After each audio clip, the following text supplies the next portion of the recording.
Congratulations! Boy or girl? One are you due? We attend baby showers and bring gifts. We seem to have the social script down pat for pregnancies. But here's a question for you. What do we do or say when that pregnancy ends in miscarriage? My name is Chantel Rodericks, and I'm a grief and miscarriage researcher. Now, I've studied this in two ways. First, I interviewed women to hear what helped and hindered their grief process. Secondly, I conducted an online survey with healthcare professionals from across Canada to see how we can address these barriers on a wider scale. So what defines a miscarriage?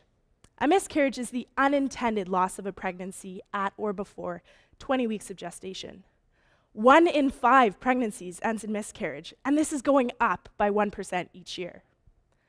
So how can we help women grieve if we don't understand what their grief looks like? Previous studies have shown that women may experience sadness, despair, anxiety, guilt, and anger. Some women feel they can't openly share these emotions, or they simply go unnoticed. This can lead to disenfranchised grief, which leading expert Dr. Kenneth Doka defines as grief that cannot be openly mourned, publicly acknowledged, or socially supported. Grief can further be complicated by insensitive comments such as, "Oh, the baby would have been abnormal anyways. You were hardly pregnant. And don't worry, you can always have another one." So what have I found? Olivia had panic attacks and anxiety. She said, "This was the most isolating experience of my life. I didn't know who to turn to." Lorraine said, "I'd see friends that were expecting around the same time as I was, and I'd think, that should be me right now." My online survey findings indicate that doctors, nurses, and midwives are frustrated with a lack of training in handling grief after a miscarriage.